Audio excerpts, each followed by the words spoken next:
Hello and welcome to the podcast. We are absolutely thrilled to have Jason Hewlett here, and I'm going to read his bio. Having delivered thousands of presentations over 2 decades, Jason Hewlett is the only speaker in the world teaching leadership in a performance of uncanny musical and comedy impressions, utilizing the legends of stage.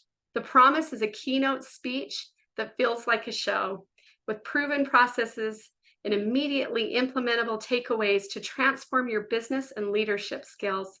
Jason is the author of the Facebook post entitled, "I Saw My Wife at Target Today," which has been seen by more than 100 million people. A recent and one of the youngest inductees in the prestigious Speaker Hall of Fame, his talks inspire leadership from the perspective of a promise while giving attendees an engaging, entertaining, and educational experience all in one. So honored to have you today. Thank you for being here.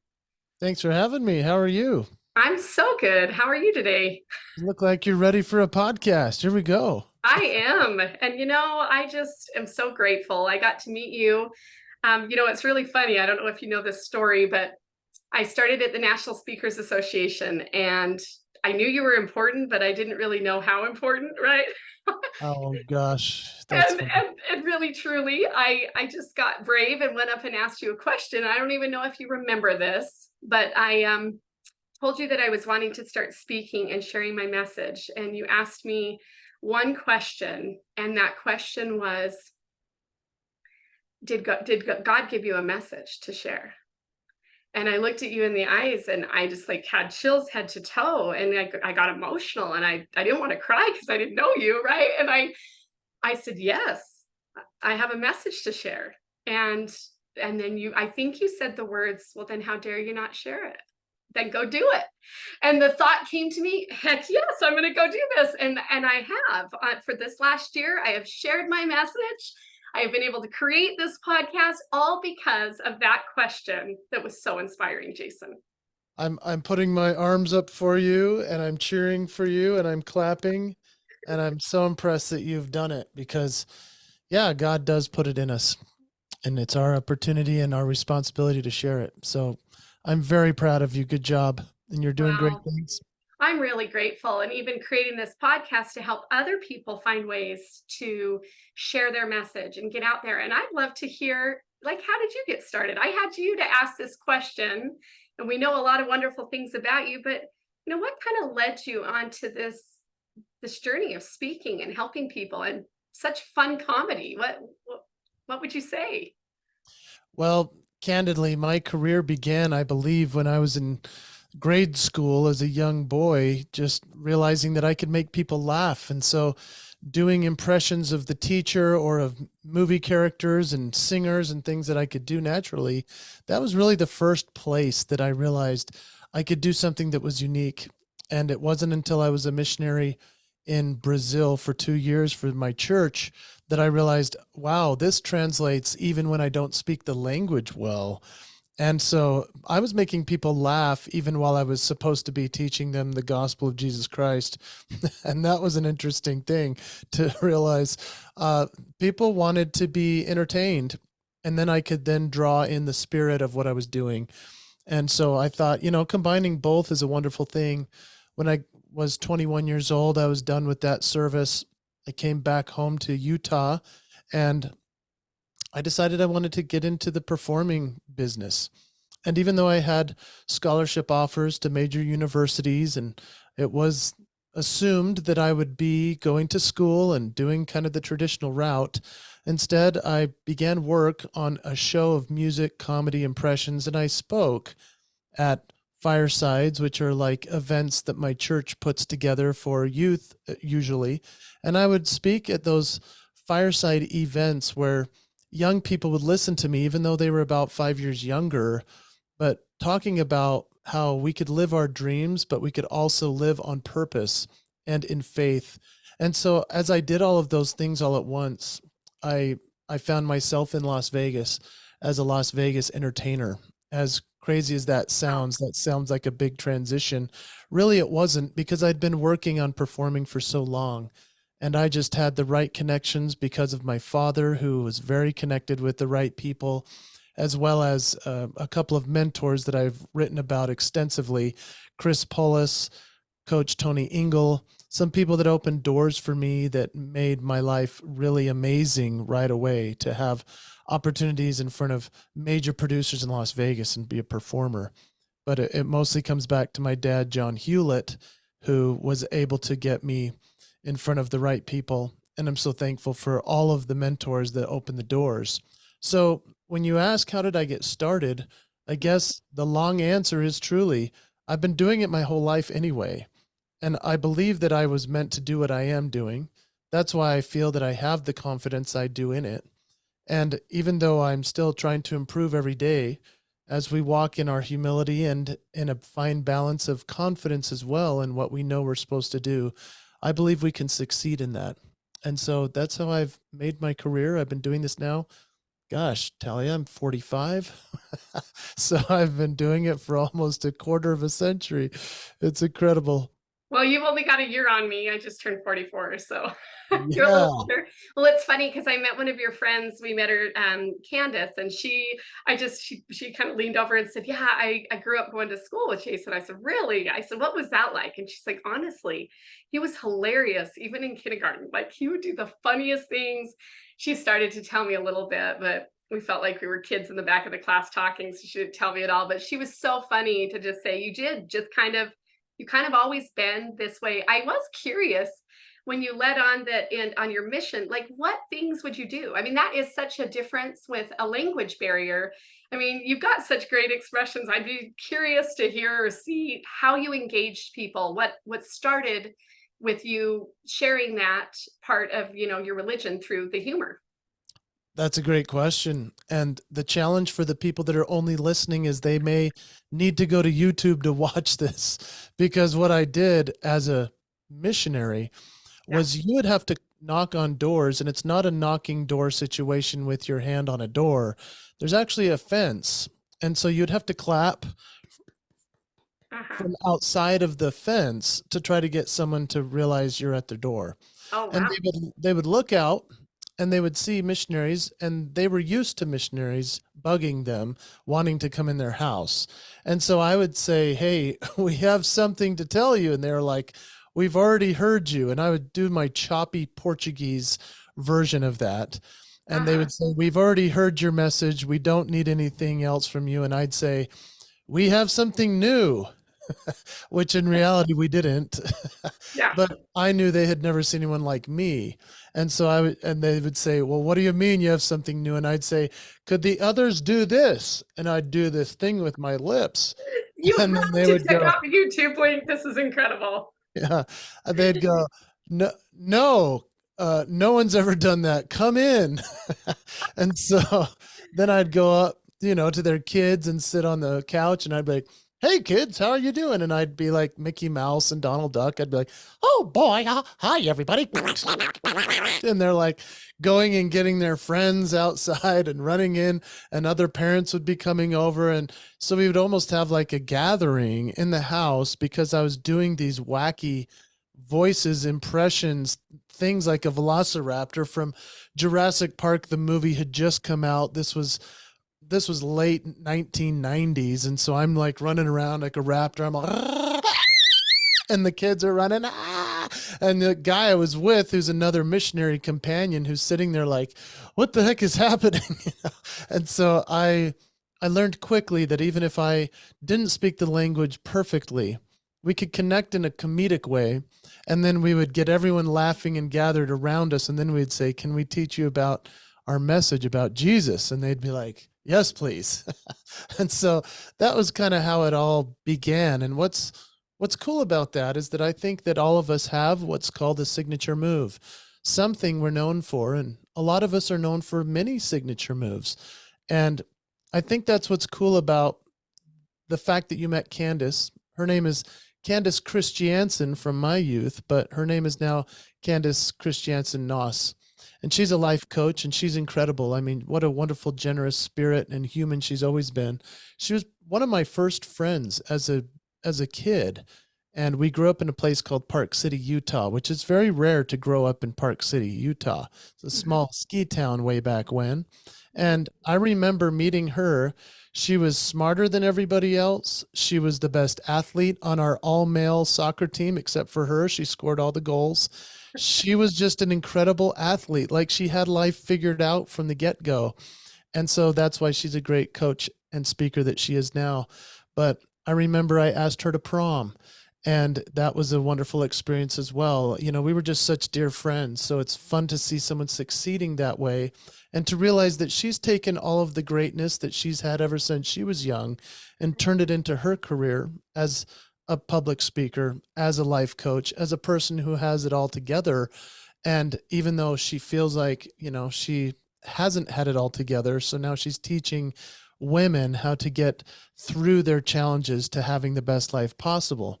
She remembers me for all these signature moves of the funny faces and the raptor, you know, all these weird things that I could do. And so to her, it was like a natural transition for me as well to make a living and a life out of doing what I do now. And I think that that's important for all of us to understand that we are supposed to find that thing that we're here to do, and we can obviously create it, but it would naturally be there as a gift and a talent that needs to become a skill. And Right. so through the years, as I've worked on perfecting it or just getting better at it, it's become something that's been really cool to see manifest from grade school to being on a mission to now feeling like I'm living my mission. Well, the coolest part is when you're doing this, this is the skill you've been practicing. You're talking while you're doing it. Like, I'm like, whoa, that's a skill. He's doing the fun mouth movements, he's, doing it all, and he's still talking. So, like, you're telling us that took time to keep practicing and building upon. It kind of came natural, but then you just kept practicing and building to become even better. Is that what I heard you say? Exactly right. Yeah, I mean, we're often we see somebody and we go, "Wow, they are so talented. You have such a gift." Truth is, it is a gift, and it's a gift straight from God. And however, if we do not utilize that gift, if we don't exercise our talents, if we don't work at them, then they will be snuffed out. And so they eventually go from gift and talents into a skill. And the more we work at that skill, the greater it appears that we haven't worked on it at all, that it's just so natural. Everyone's like, oh, you're naturally gifted. We are, but we need to work as much as possible to perfect that skill and get to the point where people are just like, gosh, I wish I could do that. And I say to them, well, you have talents I don't have. I have talents you don't want. You know, and that gets a laugh. Well, the funny thing about this is, I mean, I'm laughing at all this, but some of us could get in our heads, well, I don't have that skill. I'm not funny and I can't talk while you're doing the movements and things and get intimidated, right? And I think the question I would ask you is for some of us that are feeling called to want to have connection with people, wanting to feel more confident, to speak and communicate. I mean, did you have any struggles or any just anything that was discouraging along your time that you'd be willing to share with us, things that maybe it wasn't always that easy and you just kept persevering to go and create what you've been able to do.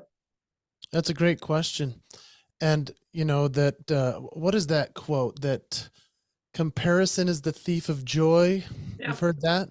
Yeah. And I believe that because we live in an Instagram world and TikTok and all these other social media wonderfulness things of connection, the challenge truly becomes we can compare ourselves so much to the perfection that's being displayed that we can even cease trying to become our best selves because we say other people doing it better. Maybe it's that one talent or skill we thought we had, and we see somebody that's a master at it.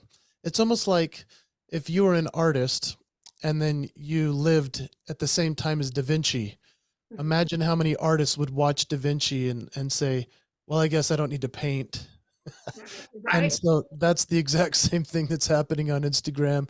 And I have to laugh because I'm thinking, gosh, I still do it myself and catch myself looking at the success of others and saying, why am I not on the stage like they are when they get a different event that I've never gotten, or something to that effect? Or why do they have thousands and millions of followers or views and I don't? And so we get to that place in our mind, and how do we how do we work through that? Well, I remember as a kid, I I mean, heavens, Talia, I should never have been a public speaker. That's for darn sure.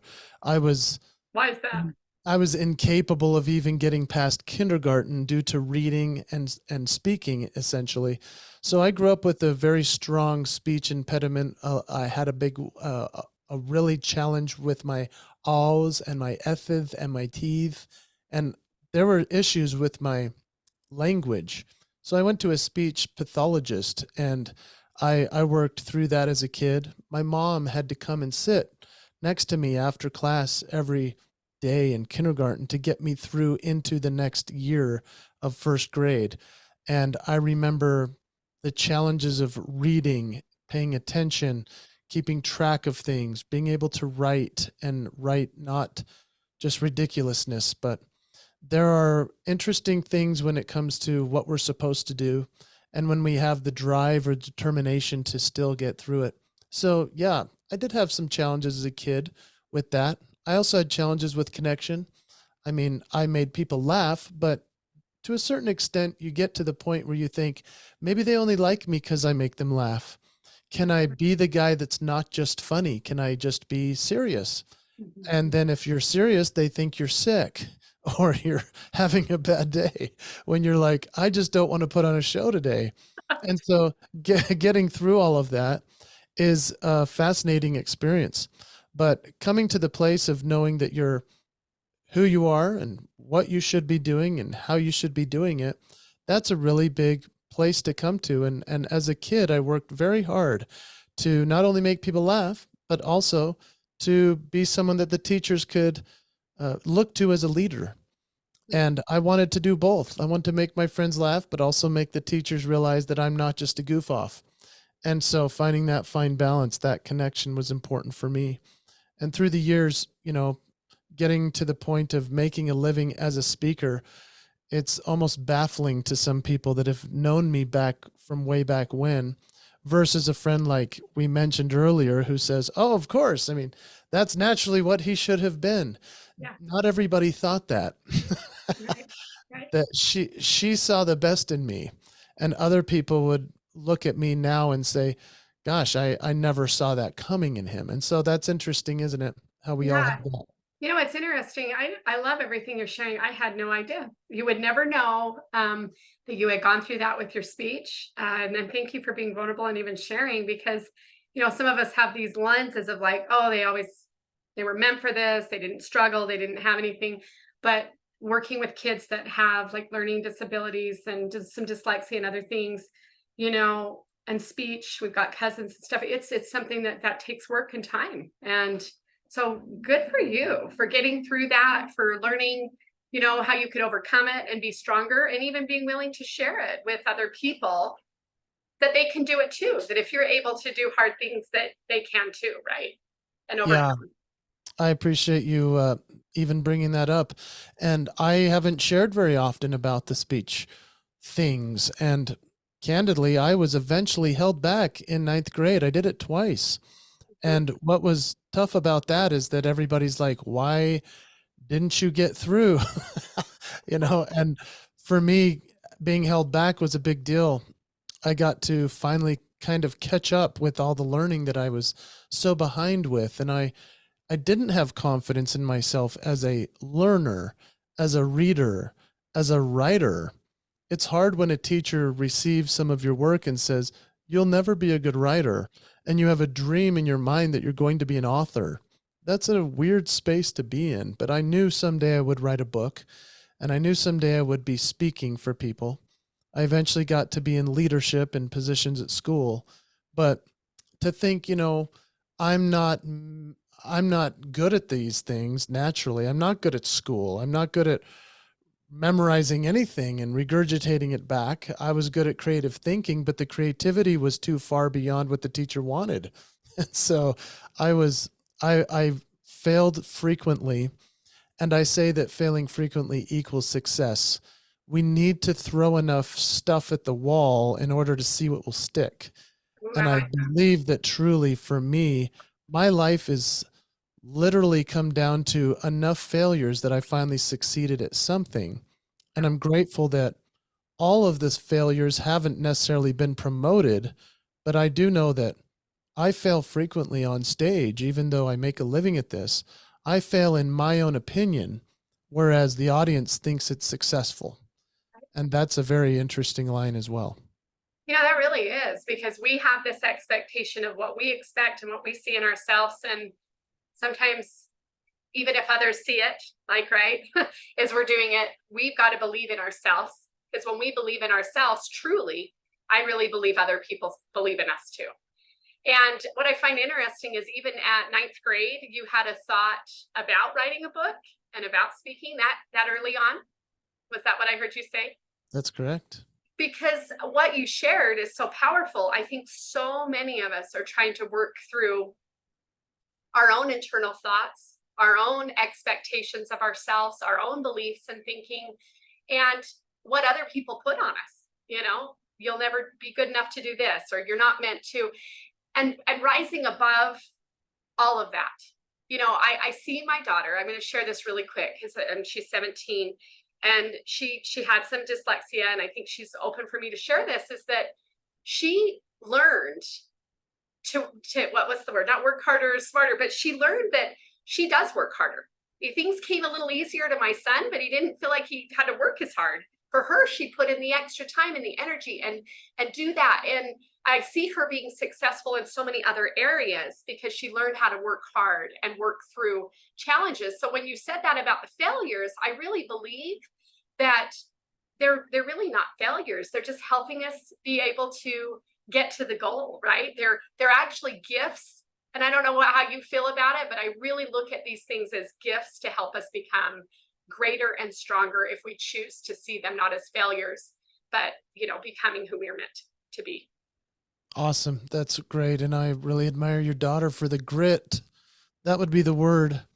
I'm trying to teach my own children that. I have a couple of children that succeed so easily at life, it seems, and at sports, and everything just comes easy. And then other children that are sitting there going, everything stinks. I can't do anything well. I'm not good at this. I'm not good at that. And they're comparing themselves. The compare game can really slow you down. And it's very important to get to that place of grit.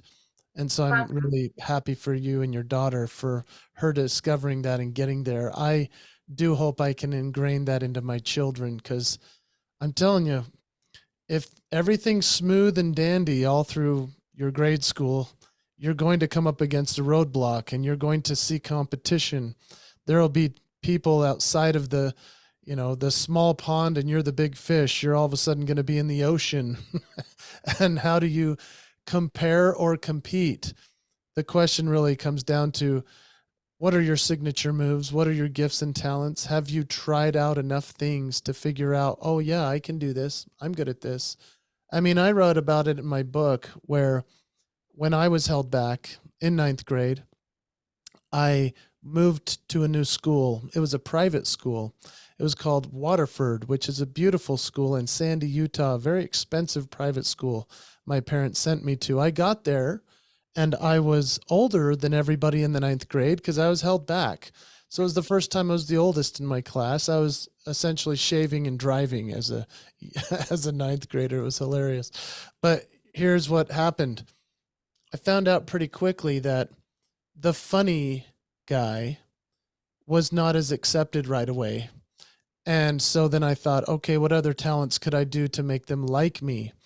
And then I tried to do art because I was an artist. I could draw people well, and I could do really good cartoons. Nobody cared about that. And I just kept realizing that there were other people that were better at art than me, or there are people that were funnier than me. And so eventually I came to the realization that I could just be nice to everybody and be kind and complimentary. And as I learned everyone's name and I memorized their birthdays and I figured out ways that I could serve them, I became everyone's friend in the entire school. And eventually I was elected as the student body president and those types of neat things. But I realized I could just be the nice one that walked through the halls with a big fat smile. And that was enough for people that would either not thinking they had a friend, at least they knew I was their friend. And so when we think about signature moves, maybe we're not the funniest or the smartest or the best artist or the best writer, but we can be the nicest, we can be the happiest, and it's a choice. And so that was a very important thing for me to realize at an early age. No, I don't think you could have said it better. It's something I've learned is you can never go wrong by being kind and trying to lift other people. Um, I see that in you. I always see you reaching out and telling people, hey, read this book or do this. And I love that. And I think some of us naturally come with that. And for some, it's a little harder to try to be optimistic. And, going back to your kids, I feel like for us, as we lead and we continue showing up kindly, trying to give service, trying to do, work on ourselves, that's the example we set for our kids because they'll see how we are genuinely.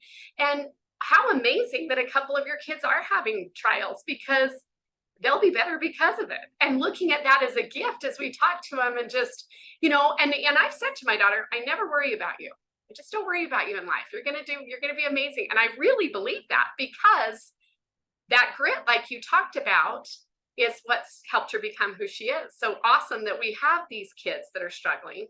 Well, I wanted to talk a little bit about confidence, and I kind of felt like maybe that rolls into it, but having that confidence to want to be the kind person, to smile when there's the mean people that look like they have the bullies or the growlers, I really believe probably love that we're trying to be kind, but how do we feel confident to be able to do that and show up as our authentic self, who we're trying to be? That's part of the trick. I mean, to smile in the face of everyone else telling you not to smile, that's a tricky one. And I would just say that when you believe deep down enough in something to stand for it, to share it, and to essentially gift that which only you can bring to the world, that's where confidence comes from, is knowing that you have a purpose, knowing that you have a reason. And even if it's just to say, I'm going to smile whether you like it or not. I think that's an important place to be. I feel like the smile that I've shared through the years has been something of, yes, an expression of confidence, but it's also been a way to break down the walls and the barriers. And a lot of the time, the smile actually leads to my greatest gift. I mean, I make a living as a speaker, but I make a life as a listener. And so my greatest gift has always been ready to listen to whoever wants to chat. And I love just sitting and listening to people and telling me about their struggles and maybe what they're good at and how I can help them. To me, that's the joy of life, is to just sit and listen to somebody. I find it ironic though that I'm such a speaker as a living but I made a living early on as somebody who listens to a voice of somebody else and then I would impersonate it. And so I made a living first as someone who listened and then made him laugh or made him sing along by doing music, and impressions and that kind of thing has led to a great living for me. And now that I get to listen to your questions and do my best to respond, I am also listening underneath to see if I can unfurl something that we haven't explored quite yet. And so maybe the signature move of a lot of the people that are willing to listen to this podcast or watch it on YouTube or thinking to themselves, maybe I can be a better listener. Maybe I can allow these two things on the side of my head, because we're only given one mouth but two ears. So we should listen a little bit double more if we ever have the chance. Well, you made me think of that something. I just getting vulnerable. I love to speak and teach, and I'm trying to learn how to listen. I don't mean to cut people off. I don't want to not hear, and I love to hear people, but I always want to feel like I want to say something. And sometimes just sitting quiet and listening is all we need. sometimes I don't need to teach my kids. Sometimes they can just speak and just be that listener. What an amazing gift that you've been able to learn how to speak and truly listen, because I think that's a really important skill that I'm still learning personally. Well, good for you to recognize that.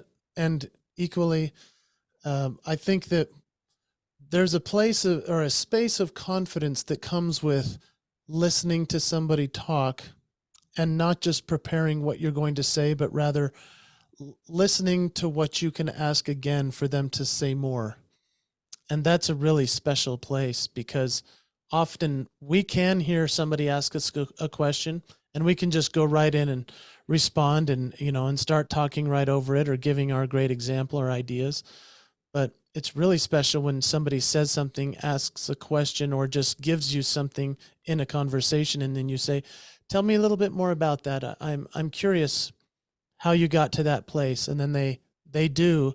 And it reveals something that never would have come out had you just shared your knowledge and greatness and wisdom. Well, and So, even asking them that question, tell me a little bit more about it. Some of us are like, wait, let me think about that. Huh.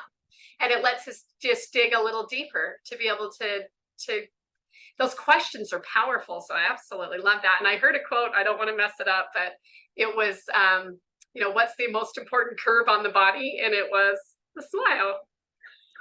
Have you read that? What's the most important curve on the body? And it's a smile. And I'll say that to my kids jokingly, like, they'll be like, do you like what I'm wearing? Or what do you think? And I'll say, what's the most important thing you can wear? And they'll look at me, roll their eyes, a smile, Mom. The most important thing you can wear every day is a smile, right? I Kind of love that. cheesy.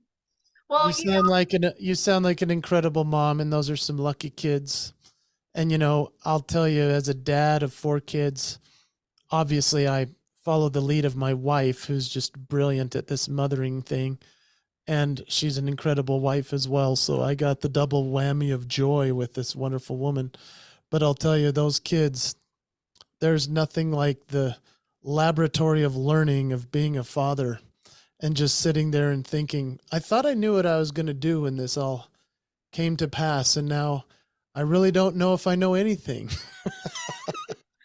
isn't that interesting how these kids teach us so much? They're brilliant and they're absolute divinity. It's amazing the spirits that they bring, and they teach us so much. And it's so frustrating for a dad who sees a child with such greatness and in those middle years of middle school and high school, when they start to lack confidence, they start to see themselves not as great as we see them. The problem that a lot of parents have is that we think our kids are invincible or, the best of the best. And then the kid starts to see themselves not nearly as they should. And then they start to make bad choices or start to put themselves down. And it's really been interesting, Talia, as I've practiced trying to listen better and trying to help them through their confidence challenges, because our bodies change, our faces change, our teeth change, our whole life changes with the physical things. Then there's the chemicals inside our brains and our bodies that are going haywire. And it's really a fascinating time to watch as a dad, these kids going through that, because I go, oh, I remember that. That was so hard. How do you get through it? How do you instill confidence and joy and grit in a child who's going through that? And so that's what we're doing every day, is striving to do that. And hopefully they'll listen to podcasts like this or see and consume media that's helpful, because at school they're getting different signals from teachers from every place that they turn. And so to have the positivity that you're spreading through this is an important thing you're doing, and I appreciate it. Well, and thank you. Thank you for being here. It's interesting you say that, because I do believe, for me, having older kids, I have 19 to 4, so quite a range. The more that I've trusted in my kids and let them have those experiences of pain, of joy, of sadness, trusted that they're going to figure it out, turn it over, that I can't be the one to figure it out, that there's, they always say it takes a village, but that other people show up. And I've always had a thought, help bless as many people as I can, and my kids will be blessed in return. And I believe that. I really do believe that, because most of the time it's not through me that they want to hear. They're not listening to the podcast. A couple of them they did. But it's because my son's seminary teacher was on there and a few people that they really thought were super cool, and I'm sure many will listen to this one. But the thing that comes is when I try to take from those experiences and control them, we're not learning the lesson. I went through the weird, awkward stage. I mean, I gained and lost 80 pounds 5 times. That's my story. And I was so awkward in 9th and 10th grade, figuring it out, and all those struggles that I felt depressed and no self-worth. The reason I share that is because I don't want to take from them. I want them to have those experiences to help them be strong and trust that other people are going to show up. Wow. I love that. And I appreciate you sharing that, because that is exactly what I need to do better as a dad, is to realize and trust that they'll get through it just like I did, and just like you did, and just like most people do. And that the foundation, hopefully, they feel is built underneath them is something that they can eventually put their heels down and say, oh yeah, this is a good spot to stand on. And there are people all around me to help me, like the teachers, like the leaders, those around us. So I appreciate that. Well, I appreciate you. I have one other thought. If you were to leave us with something for the person out there, if it's the teens that are listening, because we've drawn in some amazing teens to this podcast with some stories of, what would you say to the one person that's struggling with school, that's struggling, that they're feeling different, if it's speech or if it's learning, or they don't know how to connect or feel confident? Like, what would you say to them? Even if part of them feels like they want to share, they want to communicate, they want more, what would you say to the one person, Jason? Well, I appreciate that question. That's wonderful. And I know when things were really kind of grim for me, even though things have never been that grim if you were to compare it to other people. But for me, in my own mind, I emotionally felt things are grim. That was when I started to realize the power of goals, and that if I were to set a goal and actually hit it, that I was essentially doing something that was of great accomplishment, whether that was just keeping a goal of, or making a goal of, like writing in a journal every day for a week straight, or doing some service for somebody. And eventually I realized that I would stay up all night on New Year's night, writing my goals down for the year. And I would accomplish essentially all of those goals every year. And I did that for years. And then eventually I realized there are also some things that are so strong that I'm going to do them regardless. And those are the promises in my life. And so I decided that there is a difference between goals and promises. And I like to say, why set a goal when you can make a promise? And that's not to say goals aren't important anymore, but if you set a goal and you miss it, you just set another one. Whereas if you make a promise and break it, that's a one and done. So what are the goals that you can set that are the particulars that help you keep the promises that are the proclamations? So I like to say goals are particulars, promises are proclamations. So think of for yourself what goals you could set and what promise you want to keep every single day. For me, the overarching goal or overarching promise of my life is I'm going to spread joy in every interaction. Even before this podcast, I was on a phone call with an event planner who actually really didn't help me out with the last event that we were supposed to do together. They held the date for a couple of years and I turned away other opportunities, and eventually the event never happened. And yet I was still trying to spread joy on that phone call as they were talking about doing something else with me. Now, the goals are things like making the phone calls, or, doing the emails and doing all of the particulars of the work. But the overarching promise is to spread joy. And so when I wrote my book, The Promise to the One, and the one is yourself, and here it is, there's plenty of them on Amazon, I'm sure. But the promise to the one is the promise to yourself. What is that one promise that you promise yourself you'll do every day? Whether it's a promise of health, promise of joy, promise of service, promise of listening, You can make a couple of promises that are pretty powerful. You just need to make the right ones and keep them.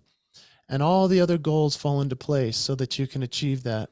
When you do those things, you'll find greater confidence. You'll find a greater connection with other people.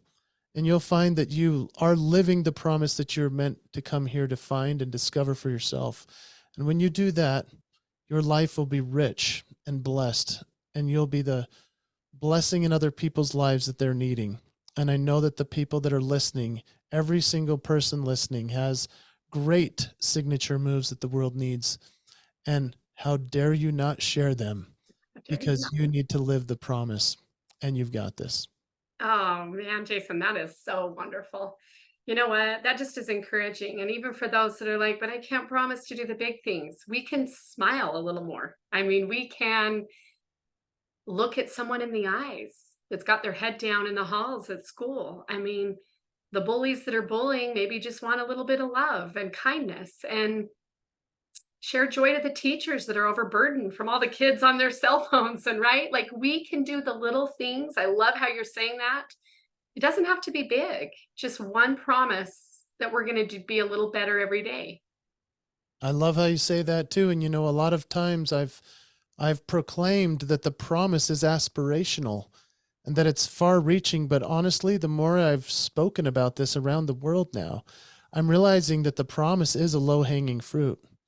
Because to just say my promise is to spread joy, that is really simple. It's not that hard, Right. but it's actually really hard for some people that don't focus on it. And Yeah. so it can be aspirational, but it's also something that's very foundational. So it's not just an umbrella, but it's something we can stand upon and say, this is the foundation of what I'm going to do to create a life of confidence, connection, and helping spread the best of life that I can throughout this world. Well, I absolutely love that. And I'm just so grateful for everything that you've shared today. I know that we can do that. I know that we could reach for the low hanging fruit. And it's interesting you talk so much about joy, because in this podcast, what we've shared is it's really not about the circumstances that we were going through. It's about trying to find joy in what we're learning and growing from. And you definitely have shared some joy with us today. And just want to thank you so much, Jason. Thanks for having me on. I appreciate you and the joy you're spreading. It's wonderful to be on this with you, and I wish you the best, and I'll support you any way I can. Well, and I know that, and you're amazing. And if you guys want to look at his book, and he has this brand new YouTube channel that's phenomenal, we'll put all the links down in the show notes. And again, Jason, we've got this. If we can share creating confident communication one person at a time, then we know you can too. Thank you.